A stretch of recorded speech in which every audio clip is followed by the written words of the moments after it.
ustedes recordar y terminar esta clase con el punto tercero sobre la compra y venta de la fuerza de trabajo.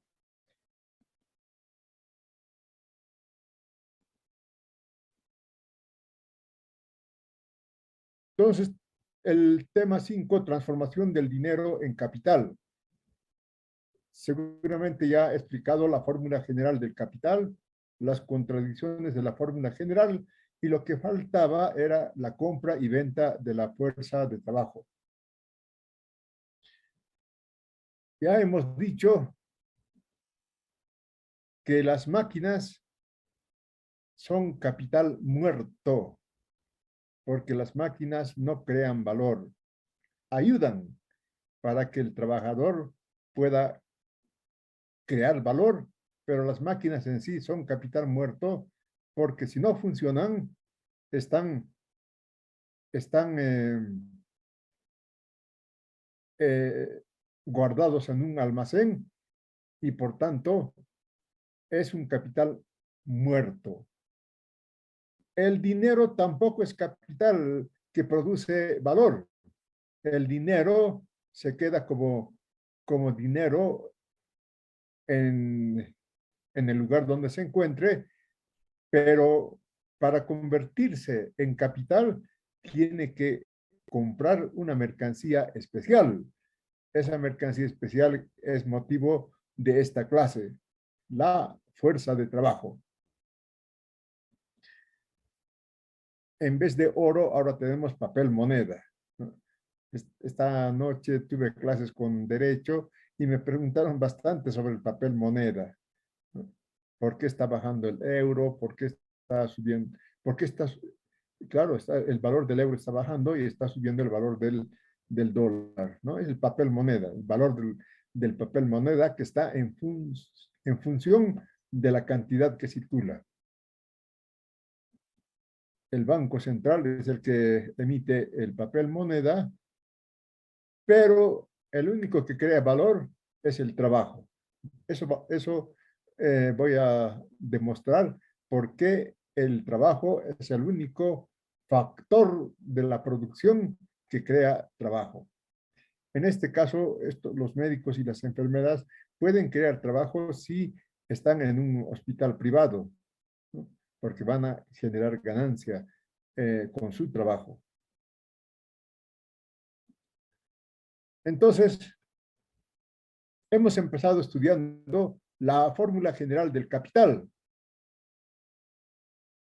¿En qué consiste la fórmula general del capital? ¿No? Vamos a comparar la fórmula general del capital con la forma como circulan las mercancías de forma regular y normal. Las mercancías empiezan siendo mercancías para convertirse en dinero y volver a convertirse en mercancías. Esta es la forma natural de circulación de las mercancías.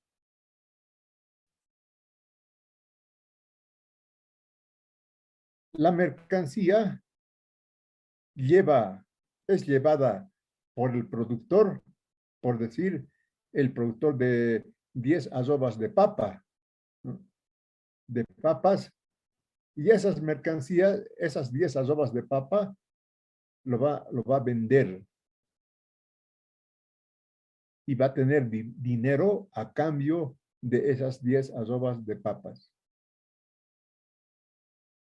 Pero ese dinero se va a volver a convertir en mercancía, porque el agricultor que ha llevado las papas al mercado, ¿no? Ha llevado porque tiene que cambiar por otras mercancías que necesita, ¿no? El dinero no es más que un medio de cambio.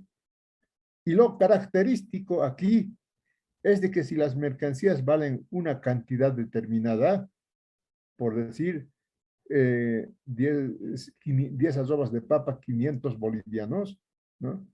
Venderá por su valor, por 500 bolivianos. Tendrá dinero 500 bolivianos. y con esos 500 bolivianos comprará mercancías por el mismo valor, por 500 bolivianos. O sea que aquí el intercambio de mercancía por dinero y dinero por mercancía se realiza entre equivalentes. No hay posibilidad de un intercambio entre no equivalentes. Esta fórmula se llama vender para comprar, ¿no? La fórmula natural de circulación de las mercancías. Pero nos encontramos en el mercado con otra fórmula, ¿no? Dinero, mercancía, dinero incrementado. Esta es la fórmula general del capital. No es la fórmula de circulación de las mercancías que hemos estudiado hace un rato, sino que dinero, mercancía, dinero es la fórmula general del capital. Esta es la fórmula que se llama comprar para vender. Comprar para vender más caro, ¿no? Entonces, el que posee dinero, ¿no?, va al mercado y compra mercancías para venderlo para convertirlo, mejor dicho, en dinero, pero un dinero incrementado. La fórmula general del capital, ¿no? La fórmula de comprar para vender. Comprar para vender más caro sería, ¿no?, la expresión más exacta de la fórmula general del capital.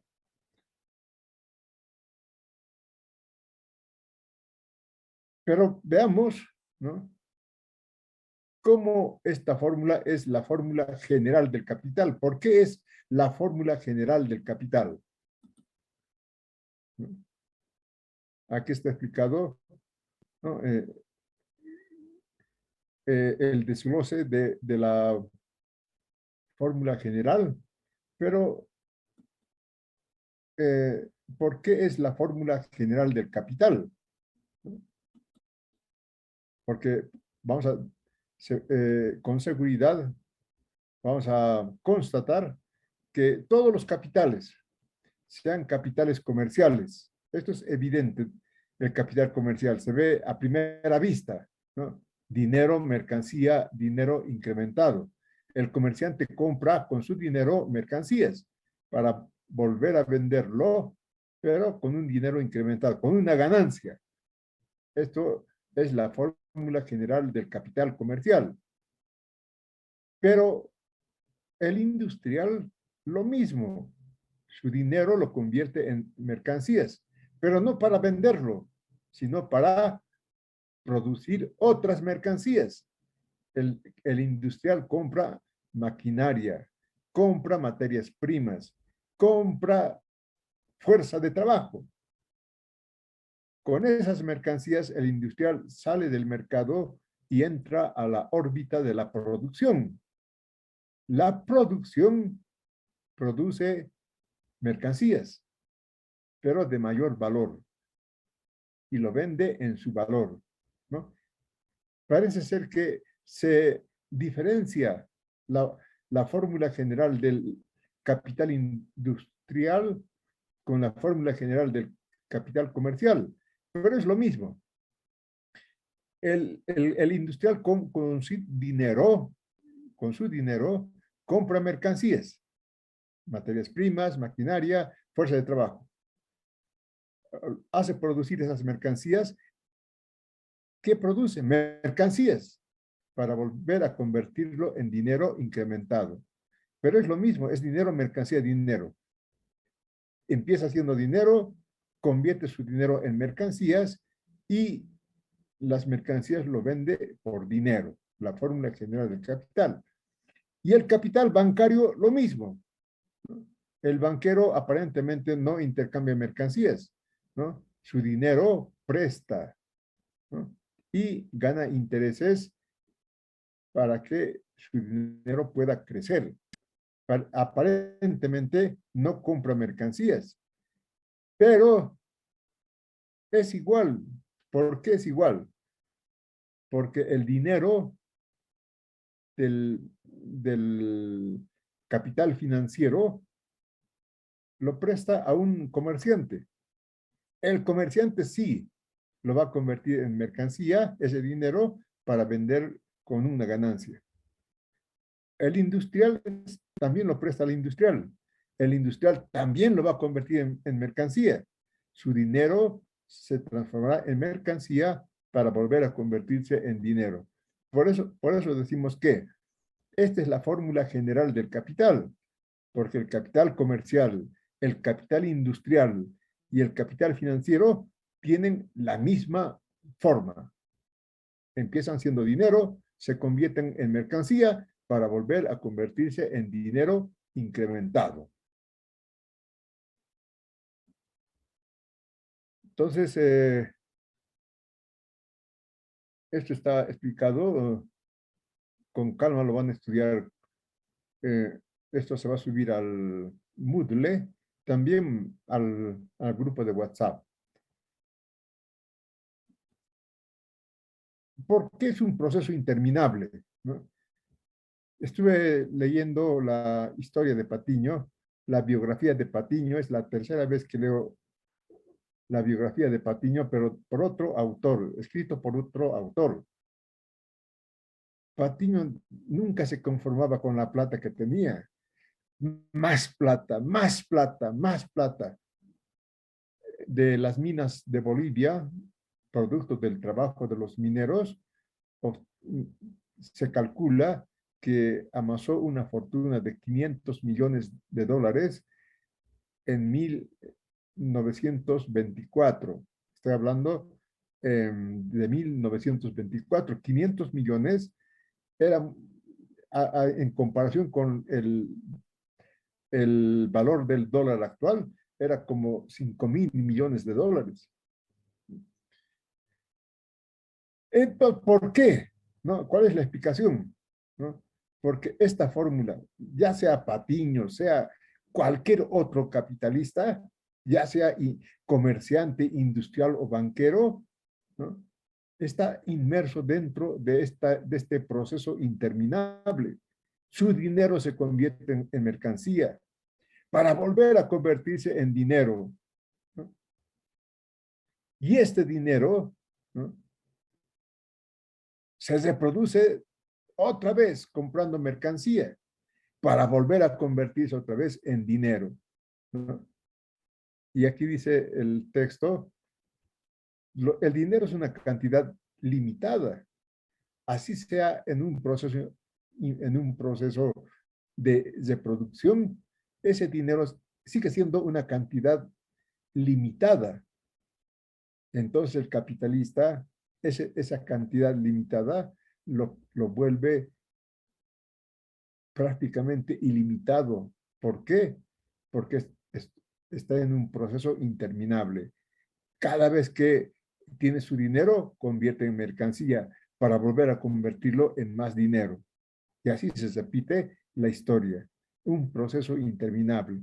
Así se explica por qué los poseedores de dinero, los capitalistas, cada vez quieren dinero, mucho más dinero, más dinero. Es un proceso interminable. En cambio, la otra fórmula no es un proceso interminable. Mercancía, dinero, mercancía, ¿no? Vender para comprar, esa que hemos estudiado al principio, es un proceso que termina inmediatamente en esa fórmula. ¿Por qué? Porque la mercancía vendida, ¿no?, por dinero es cambiada por otras mercancías y esas mercancías salen inmediatamente de la órbita de circulación para entrar a la órbita del consumo, ¿no? Termina ahí. En cambio, esta fórmula no termina nunca. Es un proceso interminable. Entonces, aquí se ha explicado con más detalle, ¿no? ¿Por qué este proceso de valorización del valor? ¿No? Cómo el valor se valoriza, cómo 100 se vuelve 110, ¿no? O 1000 se vuelve 1100, o 10 millones se vuelve eh, 10 millones más 100.000 bolivianos, 100.000, ¿no? Porque es un proceso que se va valorizando de manera ininterrumpida permanentemente. Ese es el capitalismo, ¿no? El hombre más rico del mundo en este momento, el dueño de, de la fábrica de construcción de autos eléctricos, posee una fortuna de 50.000 millones de dólares, mucho más que lo que produce Bolivia en un año. Y él sigue comprando empresas, ¿no? Está comprando a Twitter, por ejemplo. ¿Para qué? Para ganar más y más y más. Está dentro del proceso interminable. Entonces, ¿no? Aquí está explicado esto, el capital mercantil, capital industrial, capital a interés, ¿no? Lo que he explicado sobre por qué es la fórmula general del capital, aquí está explicado en detalle, porque todas las fórmulas, los capitales, sean capitales comerciales, capitales industriales o capitales bancarios, ¿no? Tienen la fórmula de dinero, mercancía, dinero. Entramos al punto 2 sobre las contradicciones de la fórmula general. ¿Cuáles son las contradicciones de la fórmula general?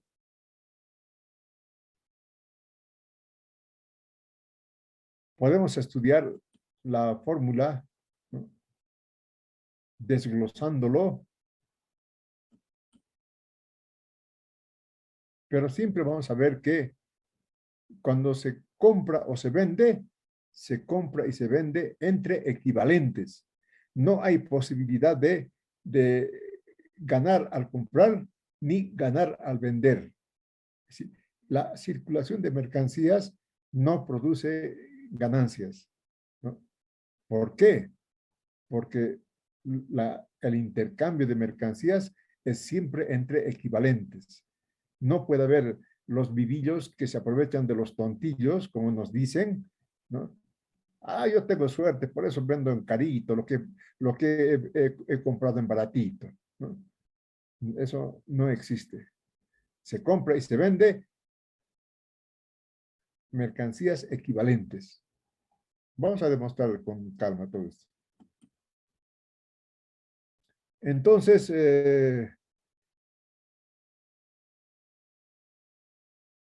¿cómo se obtiene ganancia? Si la compra y la venta no generan ganancias, ¿de dónde sale la ganancia? ¿No? Entonces, la respuesta es el comprador el, de la fórmula dinero, mercancía, dinero, ¿no? Tiene que tener tanta suerte que al consumir una mercancía produzca valor, más valor de lo invertido. ¿Cuál es esa mercancía que produce valor? La mercancía que produce valor es la fuerza de trabajo. Recuerden ustedes, valor igual a trabajo. Valor igual trabajo. Trabajo igual a valor. La única mercancía que produce valor es la fuerza de trabajo. Y al comprar y al consumir el capitalista la fuerza de trabajo, su dinero se va a transformar en capital, recién su dinero va a crecer. ¿Por qué? Porque la fuerza de trabajo va a producir más valor de lo que vale la fuerza de trabajo. El consumo de la fuerza de trabajo. ¿Cómo se consume la fuerza de trabajo? Haciéndole trabajar. ¿Qué trabaja? Produciendo mercancías para venderlo, y esas mercancías ya contienen más valor. El capitalista venderá su mercancía en más valor. Si no entienden, me preguntan, por favor. Yo tengo la obligación de repetir, de aclarar para que ustedes entiendan, porque tienen que ser los profesionales orgánicos de los trabajadores mineros. O sea que tienen que dominar la economía de los trabajadores, ¿no? Nada de el mercado, la oferta y demanda, ¿qué? Eso dicen los patrones, pero los trabajadores saben muy bien que lo que producen con su sacrificio, esa es la mercancía que tiene valor, que tiene preñada la ganancia, el trabajo, el consumo de la mercancía que produce valor, valor de uso y valor, el trabajo. Entonces, ¿cómo se define la fuerza de trabajo? La fuerza de trabajo se define como el conjunto de condiciones físicas y espirituales que posee todo ser humano, sea hombre o mujer, ¿no? Tenemos energía física e intelectual. Esa es la fuerza de trabajo. La potencia, la energía física e intelectual. Entonces, si en el examen se les pide ¿qué es la fuerza de trabajo? Les dirán, es el conjunto de energía física e intelectual que posee todo ser humano. Eh, que los hombres y las mujeres tienen en su corporeidad esa energía física e intelectual, que en el capitalismo se convierte en mercancía. Ahora nos preguntamos, ¿no?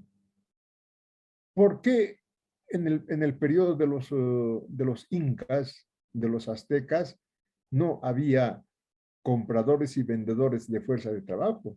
¿No? En la esclavitud tampoco. En la esclavitud lo que se compraba era al esclavo, no la fuerza de trabajo. Pero en el capitalismo no se compra al esclavo, sino se compra la fuerza de trabajo. ¿Y cuáles son esas condiciones para que el poseedor de fuerza de trabajo pueda vender su fuerza de trabajo?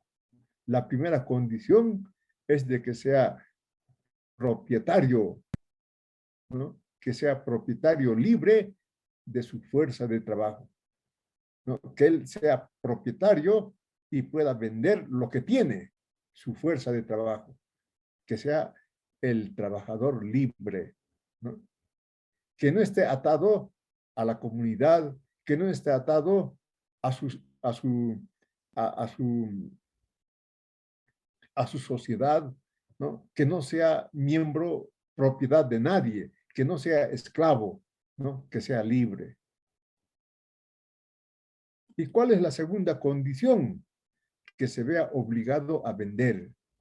¿Por qué está obligado a vender? Porque no puede vender mercancías, ¿no? ¿Por qué no puede vender mercancías? Porque no tiene materias primas, no tiene maquinaria, no tiene local. ¿Sí? Está obligado a vender su fuerza de trabajo si quiere seguir viviendo. Entonces, la segunda condición es de que está obligado a vender su fuerza de trabajo. Es un hombre libre, pero vende su fuerza de trabajo por necesidad, porque quiere seguir viviendo. ¿Y por qué está obligado? Nadie lo obliga, nadie le dice, vende tu fuerza de trabajo, ¿no? Sino que está obligado porque no tiene otro medio de subsistencia que no sea vender su fuerza de trabajo. No tiene maquinaria, no tiene piezas, no tiene materias primas, no puede vender mercancía. Ahora, ¿cómo ocurre? ¿Cómo surge esto? ¿Qué ha pasado? ¿No? ¿Qué ha pasado? De pronto, si nosotros estudiamos las formaciones económicos sociales anteriores al capitalismo, no había ese hombre libre que vendía su fuerza de trabajo. De pronto aparece en el escenario, en el mercado, hombres libres que lo único que tienen es su fuerza de trabajo y para seguir viviendo tienen que vender su fuerza de trabajo. ¿Qué ha pasado? Aquí nos explica, eso es un producto histórico, ¿no? ¿Cómo que producto histórico? Pues, ¿cómo aparecen los, los hombres o mujeres que venden en el mercado su fuerza de trabajo en Europa, ¿no? En Europa, los campesinos siervos vivían de su tierra, de la tierra, de generación en generación, ¿no? Vivían de la tierra que ellos poseían, ¿no? Claro, jurídicamente del señor feudal, pero la propiedad efectiva era de los siervos, ¿no? Ellos tenían el medio de producción, pero en Europa, ¿no? Ya a partir de 1400, 1500, son expulsados de sus tierras los siervos, ¿no? Y los señores feudales, yo soy el dueño de la tierra, ¿qué están haciendo en mi tierra, en mi propiedad? Ya no les necesito. Entonces, con el ejército feudal, son expulsados los siervos. ¿Y dónde? ¿A dónde van? A las ciudades. ¿Para qué? ¿No? Para vender su fuerza de trabajo. ¿Y qué ha pasado en Bolivia? Tan diferente que es Bolivia. Pues ha ocurrido lo mismo. ¿De dónde ha salido el proletariado? El proletariado minero, ¿no? Son los propietarios comunarios de sus tierras que han sido expulsados, ¿no? ¿Qué hacía el ejército boliviano? El ejército se ha creado para defender las fronteras, pero entraba en guerra con los aymaras, con los quechuas y les expulsaba de sus tierras, las tierras de comunidad. ¿Y dónde iba ese comunario? A vender su fuerza de trabajo. Ese es, ¿no?, el producto histórico. Eso es lo que ha pasado. Por eso es de que hay hombres y mujeres que venden su fuerza de trabajo porque han sido despojados de su medio de producción. Ese es, así es el capitalismo. Nada de, uy, todo bonito, todo lindo, ¿no? El capitalismo empieza apropiándose de las piezas que no son de ellos, de los capitalistas, para expulsar a los verdaderos propietarios de la tierra. Ese es el origen del proletariado, que han sido expulsados de sus tierras y lo único que tienen es su fuerza de trabajo y venden su fuerza de trabajo para seguir viviendo. Entonces nos preguntamos, ya entendemos, la fuerza de trabajo se convierte en el capitalismo en mercancía, porque se compra y se vende en el mercado de trabajo. Eso entendemos. Pero como toda mercancía, la fuerza de trabajo tiene valor. Por ejemplo, una chamarra, ¿cuánto vale? 200 bolivianos. Un auto, ¿cuánto vale? $3,000. ¿Y cuánto vale la fuerza de trabajo? Esa es una pregunta trascendental. ¿Cuánto vale la fuerza de trabajo? Ahora, si yo les pregunto, ¿cuánto vale la fuerza de trabajo? ¿No? Y si me responden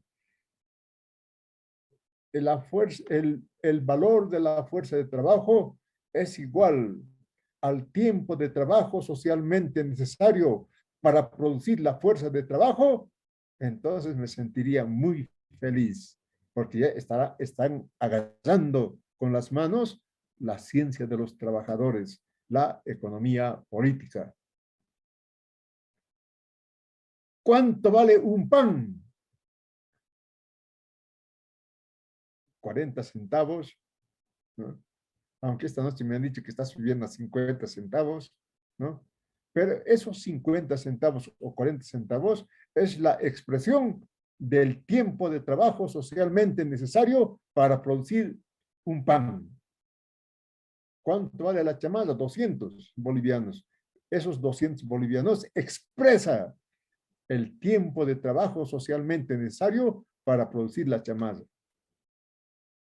Claro, la fuerza de trabajo, como cualquier otra mercancía, ¿no? Vale igual al tiempo de trabajo socialmente necesario para producir la fuerza de trabajo. ¿Y cómo se produce la fuerza de trabajo? ¿Cómo se produce la fuerza de trabajo? No hay una fábrica donde se produce fuerza de trabajo, ¿no? La fuerza de trabajo, la energía física e intelectual que tienen ustedes, que tenemos todos, se produce con la alimentación. Claro, si yo no me alimento, no tendré fuerzas. Se produce con la vestimenta. Tengo que protegerme del frío, tengo que vestirme, ¿no? Para tener una energía física que pueda trabajar. Y la fuerza de trabajo se produce también con una vivienda. ¿Dónde voy a descansar? ¿No? ¿Dónde voy a alimentarme? ¿Dónde voy a tener una familia? ¿No? Entonces, el valor de la fuerza de trabajo también incluye no solamente los alimentos, el valor de los alimentos, el valor de la vestimenta, sino también el valor de la vivienda. Ustedes me dirán, pero una vivienda vale pues $100,000, ¿no? Pero el trabajador, ¿qué tiene? Se alquila la vivienda. Tiene que tener, ¿no?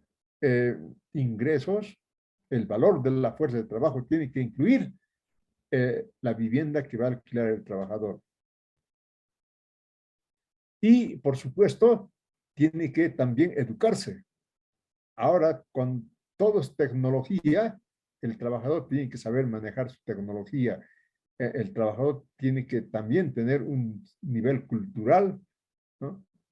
Y para ello necesita educarse, necesita que su fuerza de trabajo incluya, que la producción de la fuerza de trabajo incluya la educación y, por supuesto, cuidar su salud, ¿no? Entonces, el valor de la fuerza de trabajo incluye el valor de la alimentación, de la vestimenta, de la vivienda, de la educación y salud. El valor de la fuerza, aquí está. Valor de la fuerza de trabajo es el valor de los medios de vida necesarios para asegurar la subsistencia de su poseedor de la fuerza de trabajo. Y vamos a suponer siempre que el patrón compra la fuerza de trabajo por su valor. Ni un centavo más, ni un centavo menos.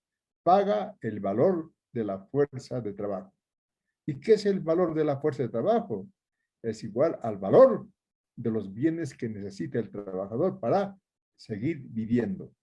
Él y su familia, porque tiene que también reproducirse esta clase especial de productores de riqueza. Entonces, ¿no? Está aquí explicado de manera reiterativa, ¿no?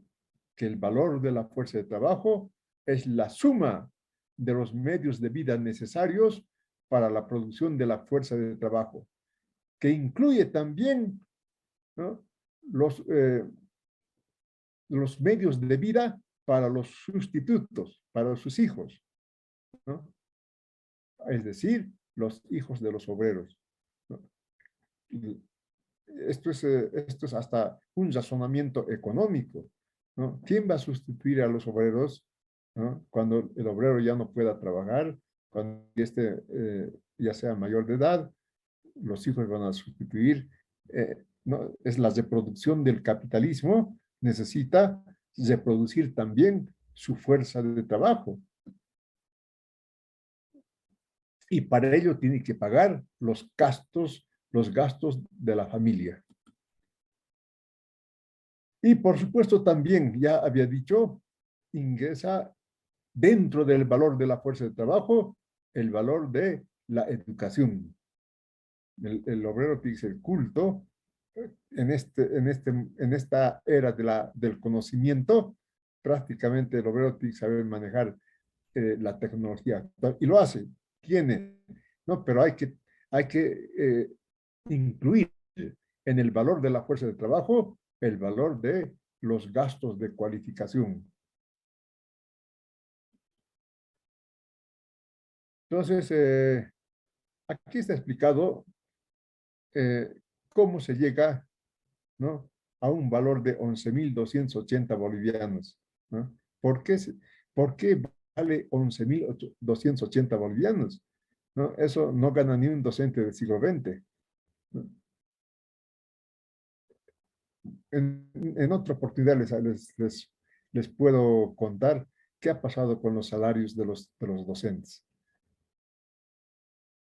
Pero aquí nos preguntamos cómo se llega a este valor, ¿no?, de 11.280 bolivianos. El valor de la fuerza de trabajo, ¿no? El valor de los medios necesarios para vivir. Bueno, hice una historiación de todo lo que hemos estudiado, ¿no?, de, de, de cómo eh, las mercancías tienen valor, ¿no?, cómo va desarrollándose las formas del valor. Esto con calma lo van a estudiar, ¿no? Todo este proceso de razonamiento es para que ustedes puedan entender de cómo se llega a ese conocimiento de que el valor de la fuerza de trabajo es de 11.300 bolivianos, ¿no? Que, a ver, entonces, esto es un repaso de todo. Y aquí está ya, estamos con el papel moneda, después de haber estudiado eh, el dinero como mercancía oro. Ya estamos con el papel moneda y llegamos a el razonamiento siguiente. Antes de entrar a explicar esto, el valor de la fuerza de trabajo es igual al tiempo de trabajo socialmente necesario para producirla. La fuerza de trabajo se produce diariamente con el consumo de bienes que necesita diariamente el trabajador y su familia, ¿no? Claro, la fuerza de trabajo no se puede decir, bueno, hoy no voy a producir fuerza de trabajo, hoy no voy a comer. Diariamente tenemos que alimentarnos, diariamente tenemos que vestirnos y diariamente tenemos que descansar, ¿no? Por eso decimos que se produce diariamente, ¿no? También su familia tiene que alimentarse diariamente. Por tanto, el valor de la fuerza de trabajo es igual al tiempo de trabajo socialmente necesario para producir los bienes que necesita el trabajador y su familia para reproducir su fuerza de trabajo en condiciones normales. Esto que pongo aquí, necesita, es clave para entender el valor de la fuerza de trabajo, ¿no? Y de alguna u otra forma, el docente pregunta, ¿no?, sobre por qué necesita, ¿no? Repito, por tanto, el valor de la fuerza de trabajo es igual al tiempo de trabajo socialmente necesario para producir los bienes que necesita el trabajador y su familia para reproducir su fuerza de trabajo en condiciones normales. En condiciones normales quiere decir que si gastó 3.000 calorías diarias, ¿no?, los bienes que necesita el trabajador debe servir para reproducir esa cantidad de 3.000 calorías diarias. No se le puede pagar eh, un, un salario con el que pueda reproducir únicamente 2.000 calorías, ¿no? En ese caso, habría un déficit de 1.000 calorías diarias. Y eso significa que al trabajador se lo está matando, se, se, se está matando en el tiempo se va acortando su tiempo de vida. Entonces, aquí llegamos a la respuesta de por qué es 11.280 bolivianos, el valor de la fuerza de trabajo.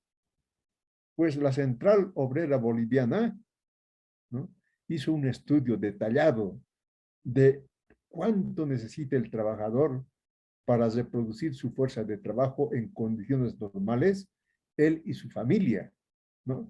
Ha calculado todo lo que se llama la canasta familiar, ¿no? Los alimentos, la vestimenta, la vivienda, la educación y la salud.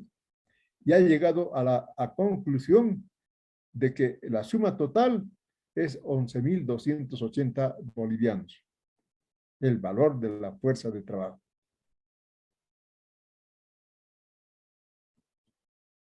Y los mineros incluso tienen que ganar más, ¿no? ¿Por qué tienen que ganar más? ¿No? Porque trabajan intensivamente y gastan más fuerza de trabajo. Y por tanto, para reponer ese gasto de más fuerza de trabajo, tiene que ser retribuido con un valor superior incluso a lo que dice, a lo que está puesto ya por término medio, ¿no? Entonces, la respuesta es de que el cálculo de la Central Obrera Boliviana, este cálculo lo hizo hace 3 años, ahora ha debido subir todavía, ¿no? Pero hace 3 años nos sirve para nuestro estudio. Esto lo hizo la Universidad San Francisco Javier de Chuquisaca. Hay otro estudio que lo hizo la Universidad Mayor de San Andrés también, pero este ejemplo estoy agarrando de la Universidad San Francisco Javier de Chuquisaca, que hizo por encargo de la Central Obrera Boliviana. Entonces, la respuesta es clave, ¿no? El, el, se tiene que pagar al obrero para que viva en condiciones normales 11.280 bolivianos.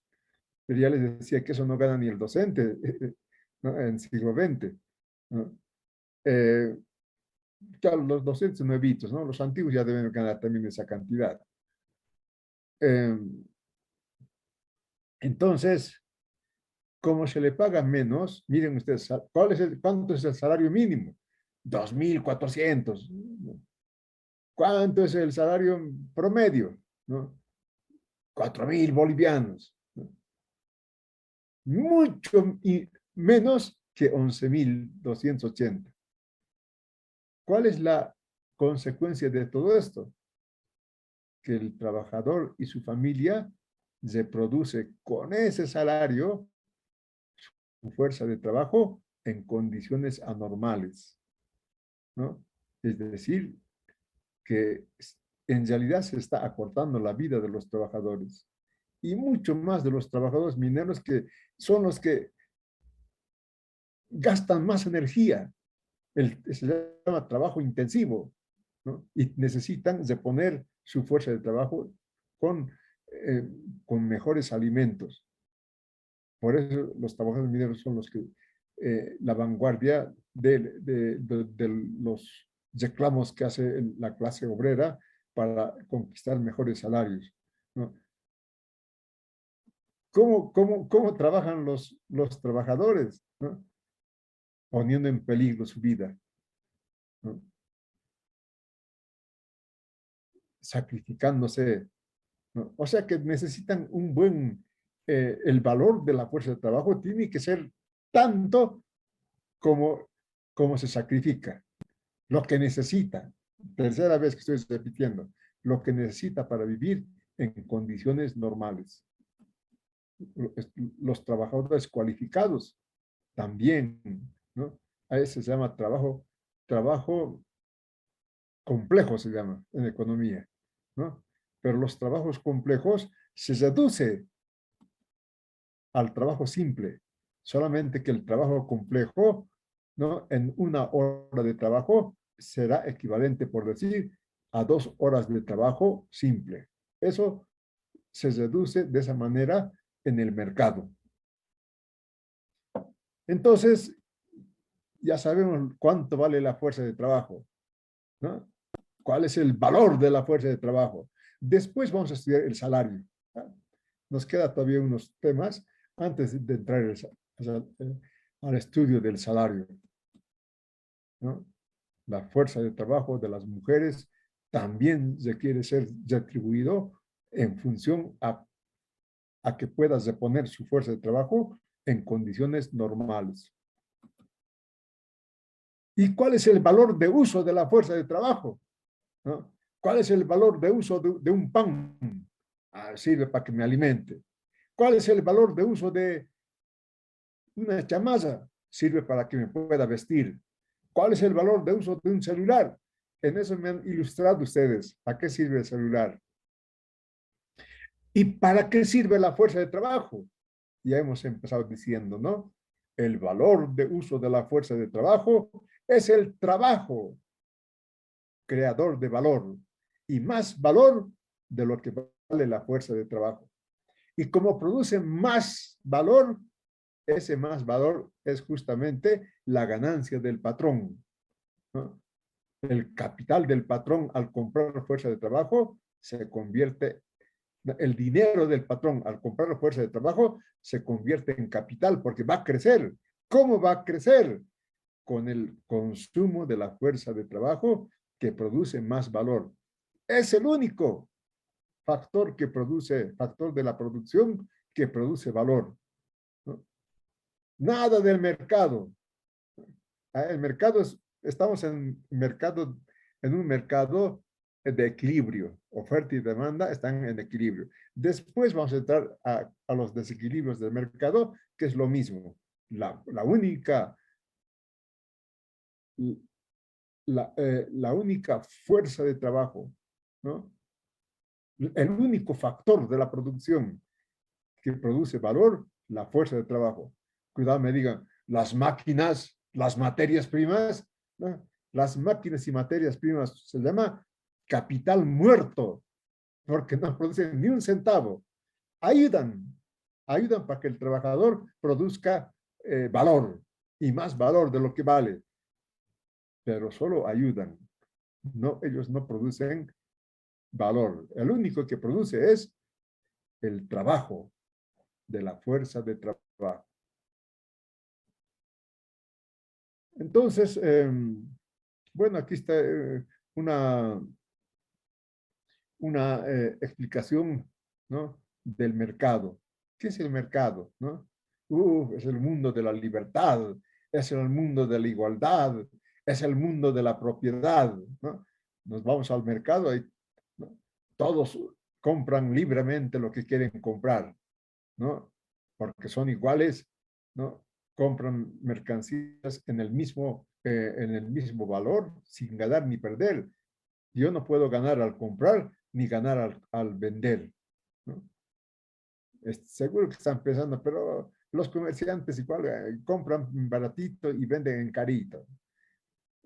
Después vamos a entrar al estudio de cómo los comerciantes ganan. Se llama la ganancia comercial, ¿no? Pero es producto del trabajo de los trabajadores. Eso lo vamos a ver con calma después. Este mercado es el mundo de la libertad, de la igualdad, de la propiedad. Libertad, igualdad, fraternidad, ¿no? El capitalismo ha conquistado el poder del Estado con esa consigna, con esa ideología, ¿no? Oh, el mercado, libertad, ¿no? Tenemos que ser libres. En el mercado, el trabajador vende libremente su fuerza de trabajo, ¿no? Aunque está obligado, pero nadie lo obliga, pero está obligado porque quiere seguir viviendo, ¿no? La transacción entre el comprador y el vendedor de la fuerza de trabajo se hace mediante hombres libres. Son hombres libres, el que compra y el que vende. Pero ¿qué pasa? Ese mundo de la libertad se convierte en el infierno de Dante, porque esa fuerza de trabajo, en cuanto cruza las puertas de la fábrica, empieza a producir mercancías, Cuanto más mercancías, cuanto más tiempo trabaje, mejor para el patrón. Por eso, ¿no? Es la historia, ¿no? De que las jornadas de trabajo eran tan extenuantes que eran de 18 horas, 16 horas, ¿no? 14 horas, 15 horas, ¿no? 12 horas, hasta que se llega a las 8 horas, ¿no? Producto de la lucha de clases de los trabajadores que conquistan esa jornada de trabajo. Pero eso vamos a explicarlo después, cuando estudiemos la jornada de trabajo. Pero lo que aquí quiero resaltar es de que del mundo de la libertad se pasa al infierno de Dante, al infierno, porque cualquiera que tenga experiencia de trabajo sabrá que vas a llegar hoy día temprano a las 7 de la mañana. Ya, patrón, a las 6 de la mañana voy a estar. Te vas a quedar hasta las 19 horas, una horita más. Sí, patrón, hasta las 20 horas me voy a quedar, ¿no? Y la intensidad de trabajo, eso cuando trabajen ustedes van a, incluso siendo profesionales, van a ver cómo es la intensidad del trabajo. El infierno de Dante. Entonces, reiteramos, si las máquinas no funcionan, es porque no existe el trabajo, el capital vivo que va a dar vida a estas máquinas. Ya saben el texto, este es el texto que tienen que estudiar. Los textitos que hay en el mercado, en realidad muy poco les va a enseñar. Este es el texto que ustedes ya como universitarios, ¿no? Del tercer nivel tienen que estudiar el Capital de Carlos Marx. Que en el Moodle están resúmenes de este texto para que ustedes no tengan el esfuerzo este libro vale caro, vale caro, debe estar costando por lo menos 600 bolivianos. Entonces, no, reitero, es eh, editorial del fondo. El fondo vale mucho más todavía, pero la recomendación que yo les hago es de siglo XXI. Muy bien, juventud, he grabado esta clase. Ustedes eh, van a verlo, van a pasar clases también, porque mañana voy a sacar captura de pantalla para premiar a los que asisten. Solamente premiar a los que asisten, no castigar a los que no asisten. Si no asisten, si no quieren, pues no hay problema, ¿no? Sabrán ellos cómo van a dar examen. Pero a los que asisten se les premia siempre, ya saben ustedes, 10 puntos por asistencia y por participación 5 puntos más. 15 puntos pueden ganar. Espero que mañana estén en aula porque voy a sacar captura de pantalla. Y bueno, voy a terminar la clase esperando siempre que estudien duro. ¿Por qué? Porque ustedes tienen que ser profesionales orgánicos de los trabajadores. ¿Ya? No profesional nomás, sino profesionales orgánicos. Tienen que saber la economía de los trabajadores. Muchísimas gracias.